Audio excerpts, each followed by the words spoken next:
Guys stop if you in 7th 8th 9th और 10th, क्योंकि यहाँ पे मैं आपको अपनी लाइफ का एक ऐसा किस्सा सुनाने जा रही हूँ जो कि बहुत ज़रूरी है आपके लिए सुनना, ठीक है। तो अगर आप अपने बोर्ड्स देने जा रहे हो 10th क्लास के, ठीक है, तो प्लीज़ इसको एक बार सुनना, ठीक है। सो ये बात है, तो मेरे बोर्ड्स आने वाले थे तो हमें ऑप्शन मिलता है बेसिक मैथ्स और स्टैंडर्ड मैथ्स चूज़ करने का, ठीक है। And I was sure about that कि मुझे 11th में बायो स्ट्रीम चूज़ करनी है, ठीक है। तो उसमें कोई इंपॉर्टेंस नहीं होता स्टैंडर्ड मैथ्स का, राइट। बट मैं अपनी बुद्धि कभी नहीं लगाती हूँ, कभी भी नहीं।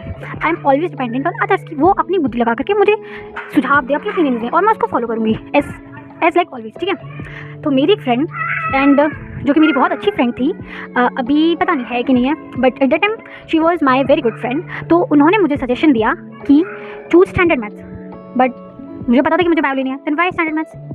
I don't know why, but the answers which she gave me was कि if you will take standard maths it will help you in 11th physics. Like how it will help me?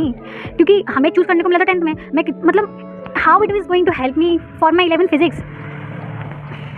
But मैं जो कि अपनी बुद्धि कभी use नहीं करती हूँ, मैंने उसकी बात मानी and I choose to standard maths. Boards का पेपर दिया, स्टैंडर्ड मैथ का पेपर इतना ज़्यादा डिफिकल्ट था, आई स्कोर 71 आउट ऑफ 100, जो कि मेरे लिए, जिसके हमेशा ही मतलब कैन यू बिलीव 7th में मेरा 100 ऑफ 100 थे, ठीक है। Because I was a good student, I always came in rank between 1st to 10th, okay.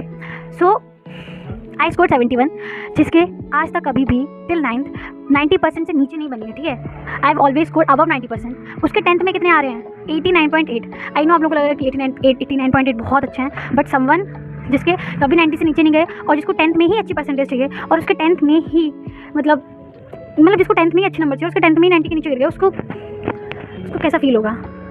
I am sharing this with you all, क्योंकि मैं नहीं चाहती कि आप लोग ऐसी गलती करो, ठीक है। प्लीज़ किसी की मत सुनो, खुद की बुद्धि लगाओ, क्योंकि you will regret after this. मैं इतना रिग्रेट करती हूँ, मतलब अभी मेरी 10th हो चुकी, 11th हो गई, 12th हो गई, ड्रॉप ईयर भी हो गया, मतलब अभी भी मैं वो चीज़ सोचती हूँ ना, क्यों मैंने सुनी उसकी बात, मैंने खुद की बुद्धि क्यों यूज़ नहीं की। मुझे पता था कि मुझे बायो लेनी है, स्टैंडर्ड मैथ्स का कोई कुछ रोल नहीं था और बेसिक मैथ्स का पेपर इतना ईजी था कि मतलब जो स्टूडेंट्स बेसिक मैथ पेपर देके आ रहे थे वो इतने खुश थे, मैं भी खुश हो सकती थी। मेरे बहुत अच्छे नंबर आते अगर मैं बेसिक मैथ्स लेती, मेरी 90 के ऊपर बनती आराम से, क्योंकि मेरे सारे सब्जेक्ट्स में मार्क्स इतने ज़्यादा अच्छे थे, बहुत अच्छे थे। But just because of that standard maths I scored 89.8 and I regret it, मतलब till now I regret it so much.